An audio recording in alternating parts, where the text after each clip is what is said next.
Okay, France want influencers to declare their filter use. Should influencers have to tell us if they use a filter? That is apparently what French politicians think, and they are currently pushing to legislate transparency when it comes to altering people's appearance online. So, under a new bill, which will be voted on in the French Senate in the next month, people on social media will have to let their followers know if they're using anything to digitally alter their photographs, and that is in cases when they have been paid to create that content.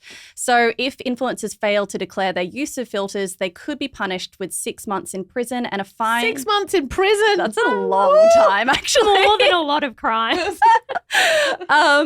Or around 430,000 AUD in fines. So the intention, according to the finance minister, Bruno Le Maire, who is for some reason associated with this story, I don't know how finance is attached to this, he says that it is to try and limit the destructive psychological effects of filters.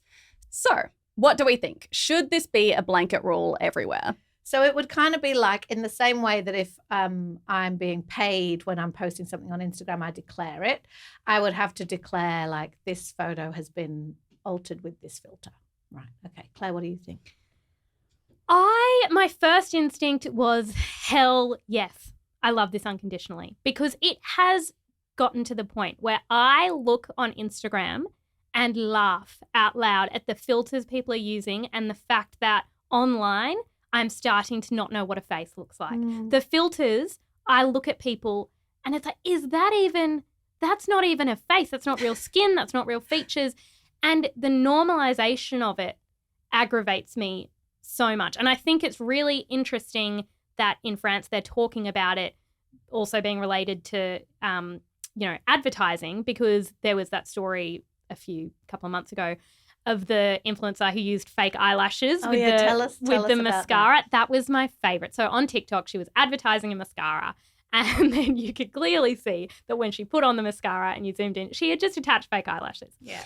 And that's how I feel about the people advertising skincare products, foundation, highlighter, blush, whatever, and they're using a filter that blurs their complexion. And I don't understand how that is transparent or fair. However, my weird instinct here, and it may be that I'm being incredibly idealistic, is that sometimes I feel like when we're looking at these little examples like using filters or airbrushing, we're kind of putting band-aids over a huge gaping wound.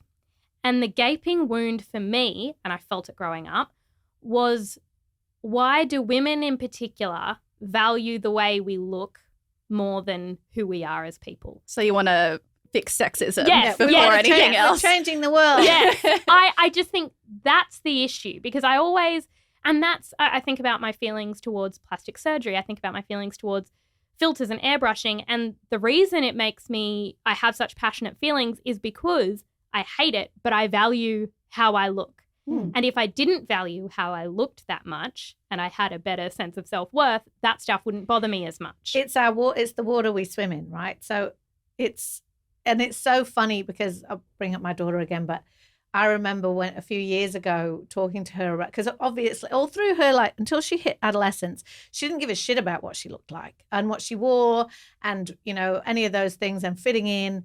And then it's like a switch gets flicked. And I remember going for a walk with her one day and I've been, giving her my bullshit feminist lectures since she could listen.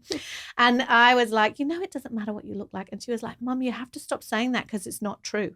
And you know what? She was right. It does matter, because it doesn't mean it's right that it matters, but everything else in the world is telling her that it matters all the time. And so suddenly it's a place where you can get validation. If it's working for you on that particular day, if you're having you can get validation from it, or abuse, but it's an arena to play in, and they learn that. And then they're confronted with all this imagery. When I was a kid, it was airbrushed imagery in advertisements, and it still is like this. You still would open an ad or watch a TV ad or a streaming ad that has skincare, someone selling you skincare who is 16 years old and has also been airbrushed to hell. So it's not changed. So I agree with it that it's the soup that we're dealing with.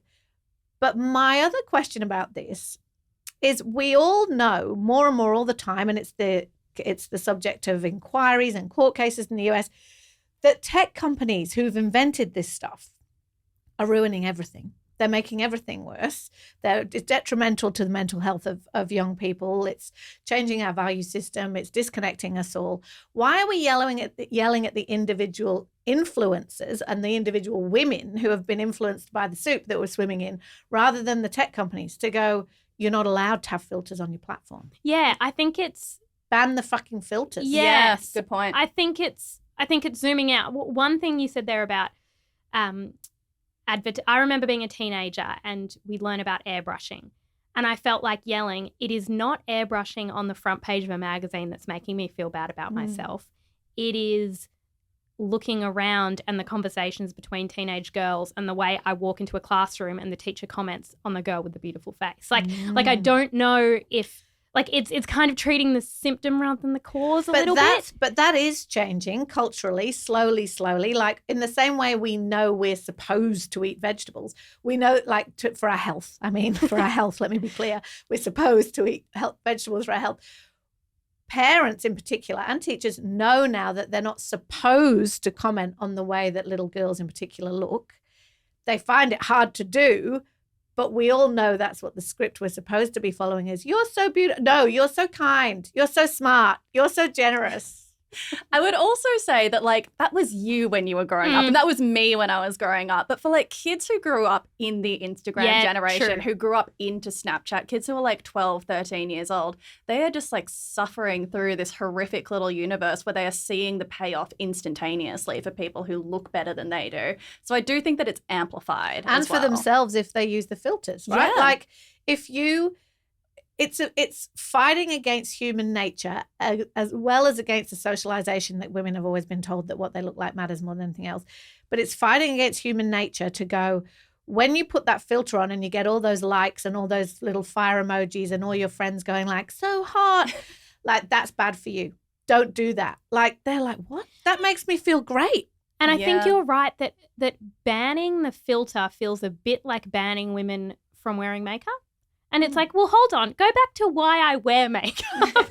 I wear makeup because I've lived in a world that tells me everything about my natural appearance is wrong. And so I really agree with what you say about where banning the individuals for using the filters instead of looking at the big picture, and the tech companies who are it is sickening to look at some of the filters they're creating. That is literally this is how you'd look if you had a nose job and your lips done and Botox. Totally. And there was that report that came out a year or so ago about what Meta knows about its mental health impacts as well. And they knew all along that pushing these kind of filters would have massive ramifications for body image.